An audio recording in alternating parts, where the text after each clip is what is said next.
Buonasera cari amici, ben ritrovati in questo spazio in mia compagnia.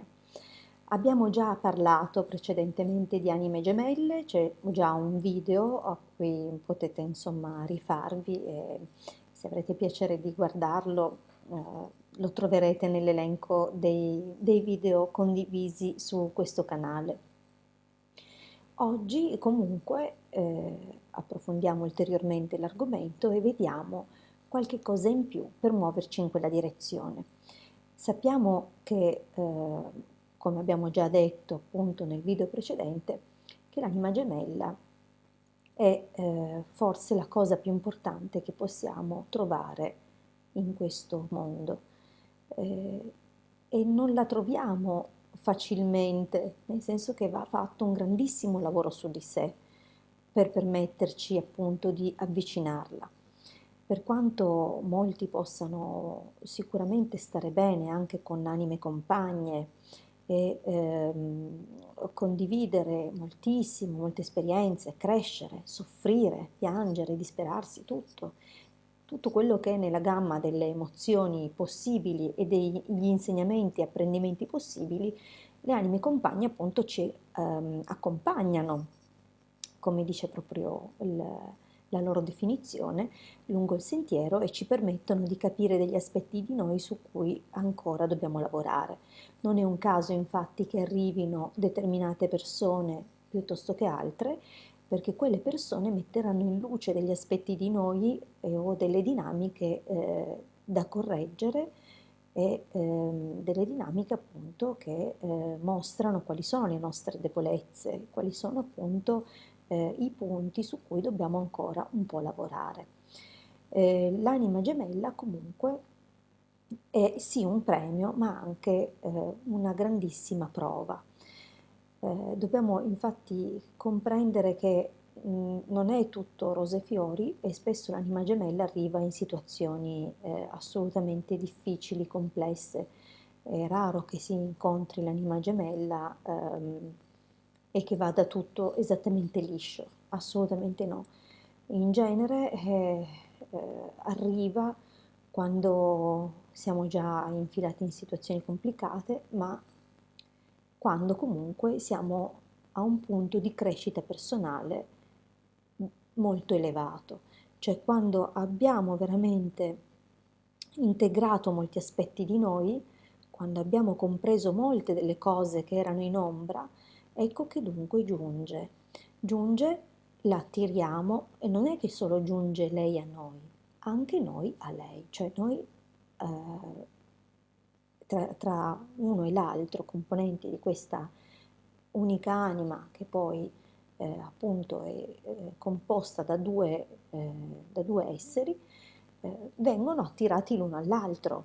Non è soltanto il nostro lavoro su di noi che attira l'altro, ma anche l'altro che fa un lavoro su di sé o comunque ha una tempistica tale per cui è pronto o è pronta ad accogliere questa esperienza, oppure nemmeno se lo aspetta, probabilmente fa il suo lavoro, lavora su di sé e non ha idea che possa accadergli.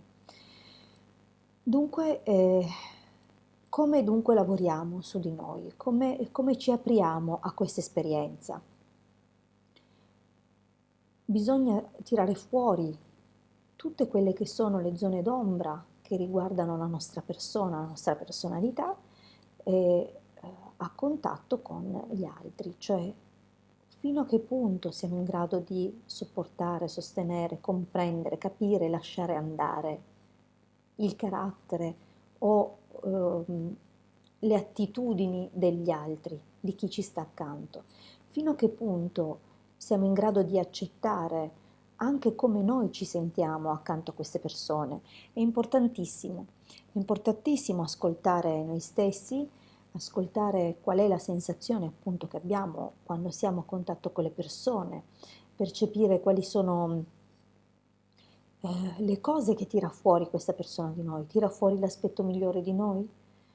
In quel caso non è detto però che sia la persona giusta solo perché tira fuori il meglio, a volte ehm, è, è per paradosso più giusto un qualcuno che tiri fuori il peggio, perché ci aiuta a correggerci. A volte noi fraintendiamo o comunque siamo portati a giudicare le persone sulla base delle esperienze positive che queste persone ci portano. Allora, se sono positive, queste persone sono adatte a noi.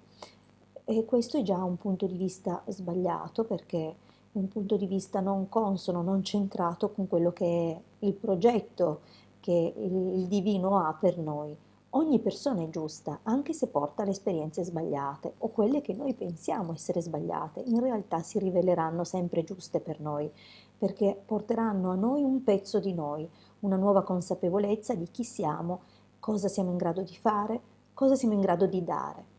È importantissimo, infatti, avere queste cose chiare quando ci avviciniamo alla ricerca di una persona.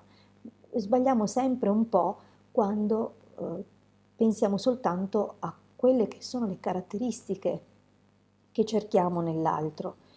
E perché sbagliamo? È giusto avere chiaro cosa cerchiamo in un'altra persona, ma prima di tutto dobbiamo avere chiaro chi siamo, cosa siamo in grado di dare a una persona. E quando noi comprendiamo il nostro valore e lo accettiamo, e accettiamo anche di avere un valore laddove credevamo di avere un disvalore, ecco che siamo pronti anche a guarire e ad accettare un qualcuno che si avvicini a noi.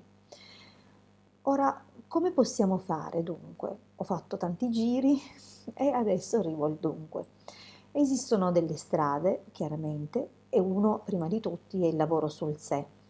Dunque, quando ci avviciniamo all'idea, o quando ci apriamo all'idea di accogliere qualcuno nella nostra esistenza, allora è bene che noi facciamo un bel bilancio di come stiamo, di cosa abbiamo imparato, di quello che abbiamo capito di noi stessi, di quello che abbiamo esperito. Cioè dobbiamo guardare a ritroso, analizzando una ad una le relazioni che abbiamo vissuto e comprendere cosa ci hanno insegnato. E non dobbiamo essere ciechi a dimenticare tutto il pregresso e partire da zero. Sarebbe un errore nei nostri stessi confronti. È giusto invece fermarsi e capire chi siamo diventati e chi siamo disposti ad essere ancora. Quanto abbiamo intenzione di mettere in gioco di noi stessi, ma l'anima gemella chiederà tutto, vi chiederà tutto, tutto voi stessi, e voi chiederete altrettanto, perché sarà una cosa così, sarà un completamento grandissimo, fortissimo, e quasi escluderà il resto del mondo, quantomeno all'inizio.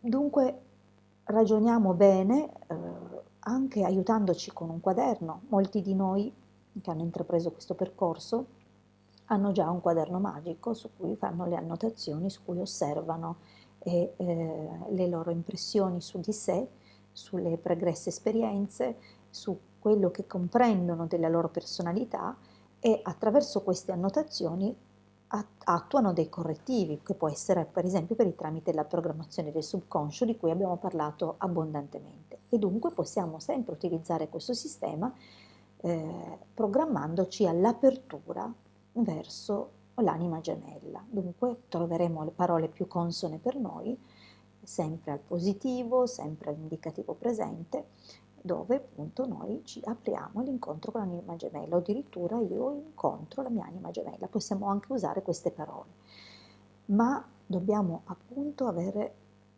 fatto i conti con noi stessi. Un altro metodo che si può assolutamente accompagnare a questo è quello di fare delle meditazioni sulla lettera Shin. È la lettera dall'ebraico, vediamo se ho un foglio per disegnarvela, perché sì, ok. Allora,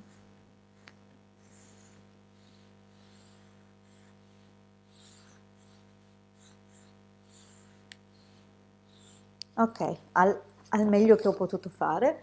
Ecco, questa è la lettera Sin. Perché questa lettera è così importante? Intanto è una lettera madre. Per quanto riguarda il Sefer Yetzirah, è una delle lettere madri. E porta con sé dunque un valore grandissimo del valore della conoscenza. Perché la conoscenza? Perché la conoscenza porta con sé anche l'equilibrio. Dunque conoscere ogni aspetto di noi nel bene e nel male attiva appunto anche gli emisferi cerebrali, porta con noi un equilibrio, una nuova consapevolezza e noi dobbiamo appunto portare equilibrio perché portiamo bellezza all'anima con l'equilibrio. Dunque attraverso la meditazione sulla lettera Sin noi proprio possiamo raggiungere questo scopo e possiamo appunto muovere dentro di noi tutte quelle forze che porta questa lettera, perché non è soltanto una lettera, ma è un mondo tutto suo, è un mondo di significati agganciato a questo valore, che è un valore tra l'altro anche a livello di gematria, un valore numerico, dunque porta anche delle vibrazioni di un certo tipo. E questo dunque può essere un primo passaggio, cioè portare volutamente questi significati dentro di noi e permettere che lavorino dall'interno. Dunque una serie di meditazioni, non basterà una sola, dovremmo appunto svuotare la mente e portare nell'occhio interiore, nella visione, nello schermo della nostra mente questa lettera e semplicemente assorbirla, cercare di percepire quello che ci arriva, perché avrà questo potere appunto di riallineare un pochettino e sicuramente nel quotidiano, mano a mano, vedremo delle modifiche, delle correzioni, oppure saremo indirizzati dal nostro io interiore verso questa correzione. Un'altra cosa che ci può venire in aiuto è un sigillo salomonico della sfera di Venere, che è proprio apposito per l'anima gemella. Va detto però che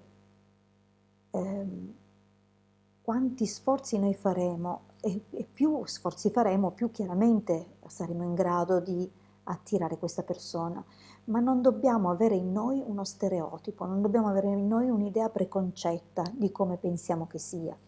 Per paradosso noi lo sappiamo già come sarà, perché tutte le cose che sognavamo di trovare in una persona, al di là di quelle che sono le idee che ci vengono inculcate da film o per esempio scambi con le amiche o gli amici, cioè al di là di quelle che sono anche le proiezioni volute o inculcate dalla matrice esterna, noi dentro sappiamo se qualcosa ci attira più di qualcos'altro, se a piacerci più una cosa o un'altra, oppure se c'è qualche aspetto che ci,